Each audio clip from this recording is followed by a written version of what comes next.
Nikita Mirzani pakai baju orange, sementara owner skincare yang menjual produk overclaim, bermerkuri, bebas lepas di luar sana. Aduh, nggak adil banget ya. Bener deh, jujur Li, nggak adil banget buat Gio. Sudah banyak merugikan orang, banyak muka orang rusak, seperti itu. Aduh, nggak 1, 2 orang, 4, 5, 6, 7, 8, 9, 10 orang yang jadi korban. Banyak gitu. Nah, bagaimana keadilan ini? Itu yang mau Gio pertanyakan.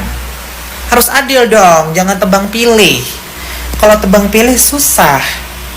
Ya, kalau tebang pilih ada yang ganjel rasanya gitu. Karena kita juga tahu, toh yang nge-review skincare tersebut orang-orang yang berkompeten. Bukan kuli bangunan tuh yang nge-review produk-produk orang skincare yang overclaim itu. Dokter yang terpercaya kan? Gimana sih? Mana nih para pembenci Nikita Mirzani? Apakah kalian bangga telah mentersangkakan Nikita Mirzani? Apakah kalian juga bangga telah membuat Nikita Mirzani dijemput di kediamannya? Sepertinya cara kalian itu salah deh, kurang greget. Soalnya Nikita Mirzani masih bisa berjalan, berlenggak-lenggok, tersenyum ke awak media, dan juga mengibaskan rambutnya. Sepertinya laporan kalian itu akan berakhir di sini nih. Nah, sini nih. Di sini nih tempat kalian akan berakhir. Pesan gua kepada seluruh masyarakat Indonesia, jangan lupa bantu kawal terus ya Nikita Mirzaninya, biar Niki juga semangat gitu mengeluarkan gebrakannya, mengeluarkan bukti-buktinya, agar seluruh manusia bisa melihat dengan mata mereka, bisa berpikir secara logika. Oh, seperti ini ya, ternyata Nikita Mirzani itu benar ya. Dan upaya Nikita Mirzani untuk kita semua itu dampaknya bagus. Jadi kita harus tetap support, berikan semangat untuk Nikita Mirzani.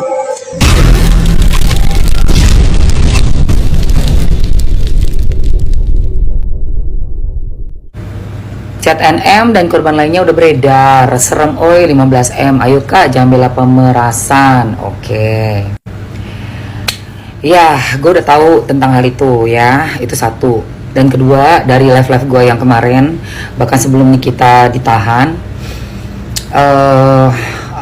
gue juga udah pernah bilang berkali-kali di live, kemungkinan besar akan ada penahanan di tanggal 3. Ternyata benar, diundur 1 hari tanggal 4 ya. Dan soal chat yang beredar, bukan gue nggak tahu, gue udah tahu juga. Memang sangat bikin kita semua shock, termasuk gue. Sangat shock. Karena siapapun orangnya, kalau tindakannya itu menurut gua bisa merugikan orang lain ya, dan apalagi melanggar hukum yang ada di negara kita, itu tidak akan pernah gua dukung hal tersebut. Oke, tetapi chat yang beredar itu baru sepotong. Gue pengen lihat dari awal chatnya, pembicaranya seperti apa sampai akhir seperti apa. Dan apabila udah lengkap chat dari awal sampai akhir, gue pengen tahu para ahli-ahli menilai chat tersebut, apakah memang bisa langsung diputuskan, divonis bahwa itu adalah pemerasan atau tidak. Apabila divonis bersalah ya, sepatutnya memang mendapatkan hukuman yang setimpal dengan perbuatan. Kenapa? Karena hukuman itu akan menjadi efek jerah, pembelajaran buat kedepannya, contoh juga buat yang lainnya untuk tidak melakukan hal yang sama. Seperti itu. Ya. Siapapun lah yang melakukan hal-hal yang melanggar hukum, yang tidak baik, maupun dia sahabat aku sekalipun, maupun dia keluarga aku sekalipun, pasti tidak akan aku dukung. Penyidik Polda Metro Jaya resmi menahan artis Nikita Mirzani dan rekannya inisial IM, yaitu Mail Syahputra, atas kasus pemerasan dan pengancaman kepada Dr. Reza Gladys. Keduanya ditahan selama 20 hari ke depan. Kabid Humas Polda Metro Jaya, Kombes Pol Ade Ari, menjelaskan alasan penahanan Nikita dan asistennya baru ditahan sekarang setelah sebelumnya mengumumkan status tersangka kepada keduanya. Penyidik ada bukti yang cukup. Adanya beberapa bukti, kemudian barang bukti, kemudian penyidik juga mempertimbangkan yang subjektif ujar Ade Ari di Polda Metro Jaya. Jadi, bagaimana tanggapan kalian? Tinggalkan komentarnya di bawah.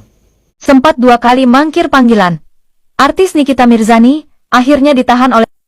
Nah, menarik sekali teman-teman pemberitaan ini, dan kasus yang menimpa Kak Nikita Mirzani ini terus statusnya tersangka dan ditahan itu bukan akhir segalanya, teman-teman. Kita sedikit belajar hukum ya, bukan akhir segalanya. Memang sudah seperti itu peraturannya. Aturannya sudah seperti itu, bahwa seseorang itu dijadikan tersangka, menjadi tersangka, itu karena ada dua bukti permulaan, 2 alat bukti permulaan. 1, laporan polisi. Yang kedua, alat bukti yang lain yang sah. Itu sudah bisa menjadikan seseorang dijadikan permulaan.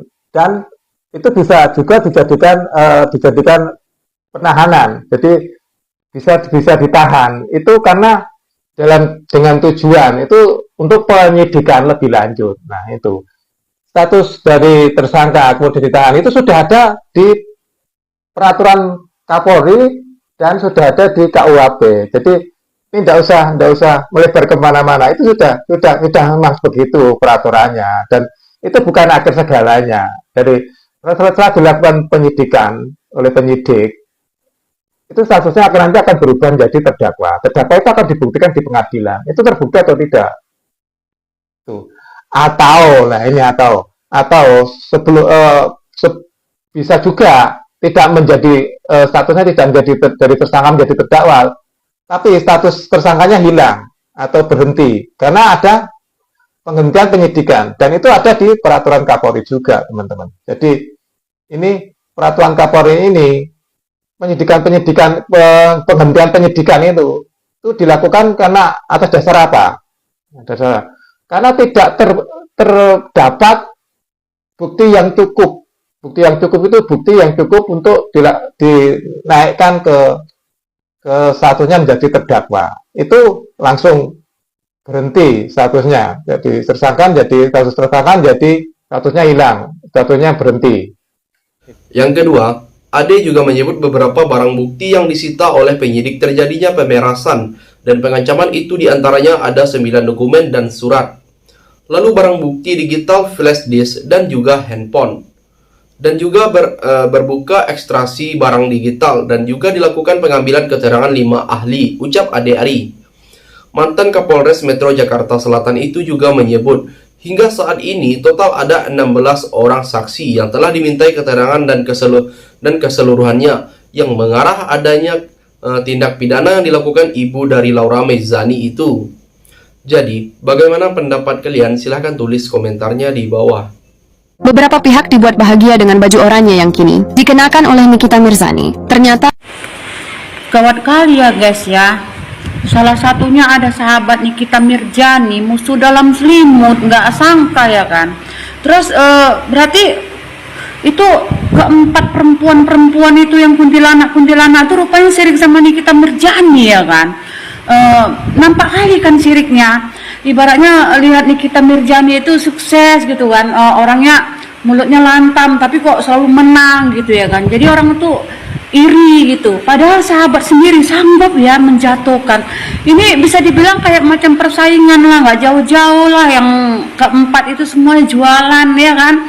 Jadi merasa tersaingi sama Nikita Mirzani, karena Nikita Mirzani memang hebat orangnya. Dia kalau udah ngomong apa yang dia bilang hitam-hitam, dia bilang putih-putih. Kalau memang dia bilang iya enggak, itu Nikita Mirzani. Orang itu beda, orang tuh munafik, orang tuh menjual produk yang nggak benar gitu. Jadi kalau dia ngiklan itu, oh bagus bisa menghilangkan plek hitam, bekas jeruk, bekas luka, begono, nggak taunya racun ya kan, racun. Ya sama kayak sifat dia, bukan produknya aja yang racun, sifat-sifat dia pun racun dunia guys. Sahabat kayak dia ini, kasihan Nikita Mirzani ya. Berarti punya teman itu semuanya busuk-busuk gitu ya, tapi dia tegar ya kan. Biarlah mereka pergi gitu ya kan, meninggalkan aku jadi pengkhianat di belakang aku. Yang terakhir, kasus ini bermula dari perselisihan antara Dr. Reza Gladys dan Nikita Mirzani. Nikita diduga menjelek-jelekan Reza dan produknya melalui siaran langsung di TikTok. Reza kemudian menghubungi asisten Nikita melalui WhatsApp untuk berdamai, namun malah menerima ancaman dan diminta membayar 5 miliar rupiah. Dia lalu memberikan uang secara bertahap, total 4 miliar. Sebelum melaporkan kejadian ini ke polisi, Polda Metro Jaya menyatakan telah memiliki cukup bukti untuk menahan Nikita Mirzani dan Mail Syahputra, asistennya. Jadi, sampai di sini bagaimana tanggapan kalian? Tinggalkan komentar di bawah sebanyak-banyaknya. Saya dari channel YouTube Segudang TV, pamit, sampai jumpa.